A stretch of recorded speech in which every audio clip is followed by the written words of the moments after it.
मेरी गाड़ी पेट्रोल, मेरे पास पेट्रोल गाड़ी भी है। अच्छा। और मेरे पास में डीजल गाड़ी। आज मार्केट में पेट्रोल की कीमत आज की डेट में कितनी होगी? देखिए, पेट्रोल की जो आपने बात की, आप सवाल जहां पूछना चाहते हैं कि 80 रुपए में 82 रुपए में पेट्रोल कैसे हो गया आज मुंबई में 100 रुपए में पेट्रोल, 97 रुपीज में। बात देखिए, ऐसा है, आप पेट्रोल की बात कर रहे हैं तो जिस तरह से सारी चीजें इंटरनेशनल लेवल पर, ग्लोबल लेवल पर बढ़ती हैं कीमतें, उसके तहत ये चलती चीजें हैं। लेकिन आप अगर बात करें अपने देश के अंदर, हमने देश में गांव गरीब किसानों को लेकर काम किया है।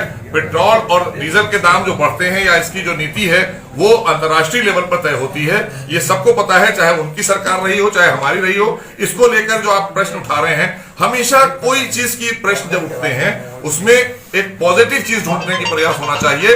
निगेटिव बात तो ये है कि आप इतनी देर से क्यों आ गए, हम बैठे थे बहुत देर। नहीं, बिल्कुल निगेटिव नहीं है। आपका सुन लीजिए, आपके ही घटक दल हैं, सुब्रमण्यम स्वामी जी कह रहे हैं कि श्री राम के देश में पेट्रोल सीता जी के नेपाल से और रावण की लंका से ज्यादा महंगा है। देखिए, ऐसा है कि अगर आज आपका देश संपन्न भी हो रहा है, देश तेजी से आगे भी बढ़ रहा है, वहां पर जिस तरह की खपत है, जो भी हमें जरूरत है, उस जरूरत के तहत, क्योंकि ये जो चीजें इंटरनेशनली आपको जिसमें आप शामिल होते हैं, अंतर्राष्ट्रीय लेवल पर जिसकी कीमतें तय होती हैं, उसमें आप और हम कुछ नहीं कर सकते। उसमें हम और आप अपने देश की जनता को कहीं ना कहीं फायदा देने के लिए सब्सिडी लाते हैं, हम अपने टैक्सेस कम करते हैं। जिस तरह से मैंने कहा कि इस बार के जो आप देखें उठाकर बजट को, हमने टैक्स बिल्कुल भी किसी पर कोई भार नहीं डाला गया, पूरे देश में कोई टैक्स नहीं बढ़ाया गया और ना किसी से कोई टैक्स के लेकर बात हुई। पेट्रोल और ये मेरे प्रश्न का जवाब नहीं है। डीजल की कीमतें इंटरनेशनल स्तर पर तय होती हैं, क्या इस बात की जानकारी 2014 में नरेंद्र मोदी को नहीं थी? क्या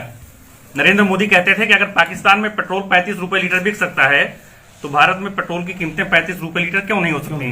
तो क्या इस चीज की जानकारी उन्हें नहीं थी कि इंटरनेशनल स्तर पर तय होती है कीमतें? जो देश जो 14 में देश आदरणीय मोदी जी को मिला था और आज 6 वर्षों में देश जितने शिखर पर है, क्या ये देश पहले शिखर पर नहीं जा सकता? नहीं, नेपाल में कीमत नेपाल खुद थोड़े तय कर रहा है। सवाल सही किया। नेपाल में भी तो इंटरनेशनल स्तर पर ही तय हो रही है। डीजल, रसोई गैस, इन चीजों की कीमतें भी उत्कर्ष पर पहुंची हैं। जो बात आपने पूछी पेट्रोल और डीजल की दाम को लेकर आप बात जो कर रहे हैं, पेट्रोल, डीजल और रसोई गैस की तीनों पेट्रोल उत्पाद। लेकिन आज आप देखें, एक एक घर रसोई पहुंचाने का काम किया किसने? नहीं, आप इससे पहले तो आप कार्ड मिलता था, वो भरा ही नहीं पाएंगे सर, सबसे मांगते थे, वो भरा ही नहीं पाएंगे। चाहिए है इस समय आज घर घर हमारा व्यक्ति खड़ा होकर आपको सिलेंडर पहुंचा जाता है। रसोई तो इसलिए आप जिस तरह पे जो प्रश्न आप कर रहे हैं, उस प्रश्न का मतलब नहीं है। देश में आपको हम जो 130 करोड़ लोगों के लिए हम काम कर रहे हैं, पेट्रोल और डीजल से ज्यादा हम जरूरी समझते हैं देश के किसान संपन्न हो, देश का हमारा जो छोटा छोटा व्यापारी खुदरा है वो, और हमारी शिक्षा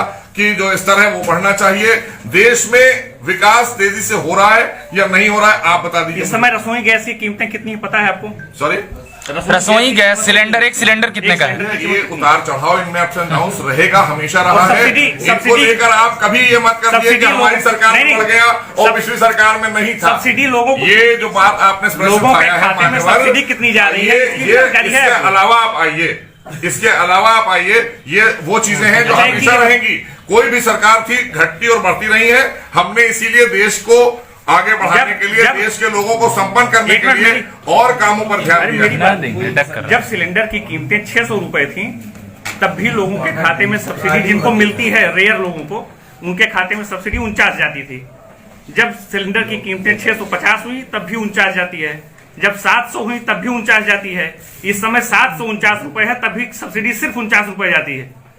देखिए, 2014 में सिलेंडर की कीमतें 420 रुपए थी और आज की डेट में सिलेंडर की कीमतें 700 रुपए हैं। जो लोगों की जेब से जाता है वो 700 रुपए जाता है। यही 750 सब्सिडी मिलती है, जिसको मिलती है। आपने जो प्रश्न उठाया है, हमारा सरकार का ईमानदार प्रयास और मोदी जी का कि हम गांव गरीब किसान नौजवान के लिए काम करने वाली सरकार लेकर आए। डीजल भी गरीब लेता है सर, और इनको डीजल किसान लेता है सर, और किसानों को लेकर जो फायदे, जिस तरह से हम बिजली पर लेकर आए, हमने बिजली पर सब्सिडी दी है, तमाम हमने किसानों को डीजल और पेट्रोल पर सब्सिडी दी है। डीजल की कीमतें ऐसी होती हैं, पेट्रोल की चलिए मान लीजिए ठीक है, बहुत बड़े लोग भराते हैं पेट्रोल। डीजल की कीमतों से तो देश में महंगाई पर अंकुश लगता है, महंगाई में वृद्धि होती है। डीजल की कीमतें आज की डेट में अमेठी में 79 रुपए कुछ पैसे हैं। अमेठी की बात मैं कर रहा हूँ, 79 रुपए कुछ पैसे में अमेठी में डीजल मिल रहा है।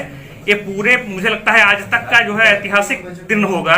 देखिए, जिसमें कभी 79 रुपए फ्लक्चुएशन पार कर गया है। आपने जो बात कही फ्लक्चुएशन रहेगा, कभी घटेगा कभी नहीं, वो बढ़ेगा। fluctuation- और जो बातें सरकार ने जो नीतियां बनाई हैं वो जन कल्याणी है। आपका बजट- हमारा बजट जो है आपका वो बजट जन आने के बाद कल्याणी से- है। आपका बजट आपने आने के ये बाद से- उसके अपार्ट एक सवाल उठाया है। आपका मैंने बजट आपको आने- सवाल का जवाब दे दिया मान्यवर, आपके सवाल का जवाब नहीं मिला सर, जवाब नहीं मिला, जवाब नहीं दिया सर। आपकी सरकार का बजट आने के बाद से डीजल पेट्रोल की कीमतों में प्रतिदिन मैंने वृद्धि कहा हो रही ये है। हमेशा ये फ्लक्चुएशन इसलिए होगा, अरे कम ये नहीं हो रहा है। ग्लोबली क्यों? होता है। नहीं, कोई खाली हाँ हमारे सर, देश हाँ, में बिल्कुल, नहीं है। बिल्कुल। ये 15 हमारे कम नहीं देश में हुआ। नहीं है। मैं ये कह रहा हूं ये तो अगर बजट आ जाएगा 1 घंटे के बाद ऊपर नीचे होता है। नहीं सर, अगर यहाँ पर ग्लोबली होने की वजह से भारत में तेल महंगा है तो नेपाल में नेपाल खुद तो तय नहीं कर रहा, वहां क्यों सस्ता है? देखिए ऐसा है, आप जिस बात को कर रहे हैं सवाल, आप देश हित की सरकार पर आप प्रश्न ये लगाना चाहते हैं कि पेट्रोल और डीजल पर लाकर केंद्रित कर रहे हैं आप और विकास कार्यों को किनारे कर रहे हैं। आप खाली बायस्ड होकर एक अच्छा, सवाल पूछ एक रहे चीज- एक चीज हैं। आप मुझको आपका बताइए। एक मिनट, आपका सवाल खाली बायस्ड होकर है कि आप देश पर प्रश्न लगा रहे हैं। नहीं। और जिन लोगों के लिए आप सवाल पूछ रहे हैं उन्हीं से सवाल पूछिए कि आज किन लोगों के लिए? मैं मोटरसाइकिल से चलता हूँ, मेरे पास है, भैया, जिसकी मेरी आप गाड़ी में बात पेट्रोल कर रहे लगता हैं, है। मैं आपको बता रहा हूं, उनको भी बताइए ना, उनसे भी पूछ नहीं, लीजिए। एक- जो कल नौका चला रहे थे लोग, उनसे भी सवाल पूछ आपसे- लिया आपसे कीजिए सिर्फ एक कि सवाल नाव करेंगे। कम से कम आज बनारस से लेकर प्रयागराज तक चलाने करें? का अवसर किसने उनको प्रदान किया है, उनसे भी सवाल पूछिए। अगर वो नहीं, कीमतें हमने सस्ती आज महंगी संपर्क करने किया के, है। अगर कोई उनके पास कीमतें मादा महंगी होता है। महंगी सस्ती ये करने को, उनसे भी पूछते। कोई ऐसा है, पेट्रोल हमने भी जब हम छोटे थे तो इसी देश में पेट्रोल 30 रुपए में और हमने 35 रुपए में और 7 रुपए से शुरू किया था हमने। अगर तो पेट्रोल- ऐसा है, ये जैसे जैसे देश आगे संपन्न होता है ये चीजें बढ़ती हैं। एक अंतिम- और चीजों पर हम सरकार जो है वो जो ऐसी नीतियां लाती है कि वो चीजें सस्ती हो जाती एक अंतिम सवाल- तो हम बैलेंस कर चलते हैं देश हित में। कोई भी योजना लाते हैं देश हित में लाते हैं। इसलिए एक ही प्रश्न पर रुककर खाली इतनी देर बात कर लेना, अगर सर्जिकल स्ट्राइक होती है उस पर भी सवाल पूछ लिए जाते हैं कि इतना साहस कभी सेना में था किसी और सरकार नहीं, में? एक अंतिम सवाल और अगर करेंगे। होता आप तो बताइए। गलत जगह लिंक कर रहे हैं। स्ट्राइक कराने में गलत देश जगह में लिंक कर रहे हैं आप। हमें अपने लोगों को, अपने जो हमारे सेना के जवान है, सेना है, उसको संपन्न करने के लिए हमें उसके लिए भी धन का व्यवस्था मंत्री करनी जी, होती है। उसके लिए हथियारों की सुरक्षा, अभी राफेल पे सवाल उठाने वाले लोग, मंत्री जी ये हित की बात है ना। मंत्री जी एक सवाल अंतिम हम करना चाहेंगे कि अगर पेट्रोल डीजल और रसोई गैस की कीमतों में जो मूल्य वृद्धि लगातार हो रही है उस पर सवाल उठाना गलत है। नहीं, आप सवाल उठाइए, सवाल उठाइए। मैंने कहा कि इसमें फ्लक्चुएशन आएगा। पहले मतलब- मेरी बात सुन लीजिए।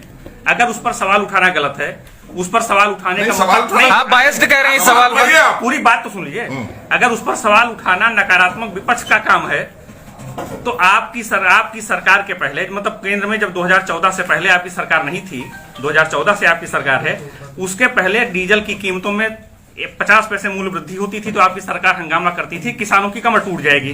पेट्रोल में मूल्य वृद्धि होती थी तो आपकी सरकार हंगामा करती थी कि लोगों की जो है लोग बर्बाद हो रहे हैं। गैस की कीमतों में 20 रुपए अगर बढ़ा दी जाती थी तो आपकी सरकार कहती थी, चूल्हा लेकर के, मिट्टी का चूल्हा लेकर कनॉट प्लेस पर बैठती थी, आपके लोग बैठते थे नेतागण, और वो कहते थे कि लोगों के घर में चूल्हा नहीं जल पाएगा।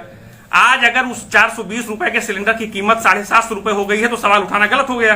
नहीं, गलत नहीं, सवाल उठाइए। आपने सकारात्मक सवाल उठाइए। ये सकारात्मक नहीं है। आपने विपक्ष की बात इसका कर रहा हूं, मतलब मैं आपकी आपका- बात नहीं कर रहा हूं, मैं विपक्ष की बात इसका कर रहा हूं। मतलब आपका विपक्ष को चाहिए है कि सकारात्मक, क्योंकि विपक्ष का भी जिम्मेदारी होती है कि जनता के हितों के मुद्दे उठाना इसका है, मतलब उस समय- जनता के अहित और मजाक बनाने के लिए नहीं उठाना है। अगर उन कोई चीजों भी की- इशू, कोई नहीं। सब्जेक्ट उठाना है तो जनता के हित का उठाएगा। ये हित का है बस, जनता ये के- तो हित का है ना। मैंने आपको बताया कि एक चीज पर केंद्रित करना, 80 करोड़ लोगों को मुफ्त में राशन देना कोरोना काल में, ये बताए विपक्ष कब उसने दिया और कब आपदा में उन्होंने, आपदा में भी अगर उनकी सरकारें थी तो उन्होंने लूटने का काम किया, चाहे उत्तराखंड हो और चाहे उत्तर प्रदेश हो, हर जगह बाढ़, तो उन्होंने गरीबों के मुंह से माला छीन लिया। आज आदरणीय मोदी जी की सरकार में गरीब को खाना मिल रहा है, गरीब संपन्न हो रहा है, विकास की तरफ देश बढ़ रहा है।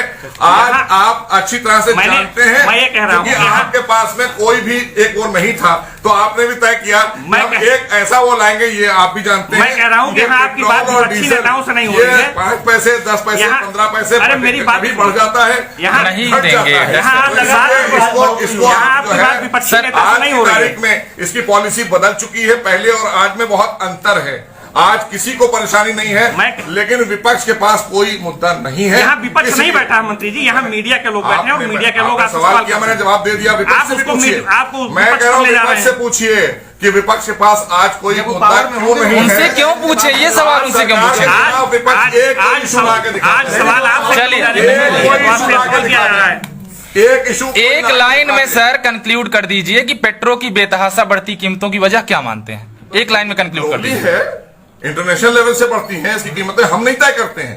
भारत सरकार को तय करना हो तो हम कल तय कर देंगे, हम सब्सिडी देते हैं, 2014 हम इसमें कमी लाते हैं, हम अपने अपने राज्यों को बोलते हैं, हमारे राज्य अपने हिसाब से उस पर निर्धारित करते हैं, लेकिन ये इंटरनेशनल तय करता है। 2014 के पहले ग्लोबली नहीं थी, ये अंतर्राष्ट्रीय लेवल पर तय होती है इसकी कीमतें, उसमें घंटा बढ़ता है अंतर्राष्ट्रीय लेवल। तो 2014 के पहले भी स्थिति यही थी। अच्छा, नहीं थी, तब इनके हाथ में था, अब पॉलिसी बदली हुई है, आपने उस पर इंटरनेशनल हाथ में दे दिया, तब में बहुत अंतर है। चलिए, अब ये चाहते तो देश को नहीं लूटते, जब आपके हाथ में आया चाहते तो देश को नहीं लूटते, चलिए, इन्होंने लूटने का काम किया देश को। इसका मतलब जब आपके हाथ में आया कि आप उसकी कीमतों को नियंत्रित कर सकते थे, तो आपने उसको ग्लोबली कर दिया, जो हमारे हाथ में होती रहे, है, जो सरकार के हाथ में है, उसमें नियंत्रण किया जा रहा है। जनता, आप देश की जनता का परसेप्शन लीजिए तो समझ में आ जाएगा। सवाल नहीं, देश की जनता ही कह रही है कि आदरणीय मोदी जी के नेतृत्व में हर तरह से हम संतुष्ट हैं और अच्छी सरकार चल रही है। ये बात विपक्ष खूब जानता है, इसलिए विपक्ष अब नाव चला रहा है। हाँ सर, इस खबर को अभी लाइक करें, शेयर करें, अभी चैनल को सब्सक्राइब करें और घंटी जरूर दबाएं।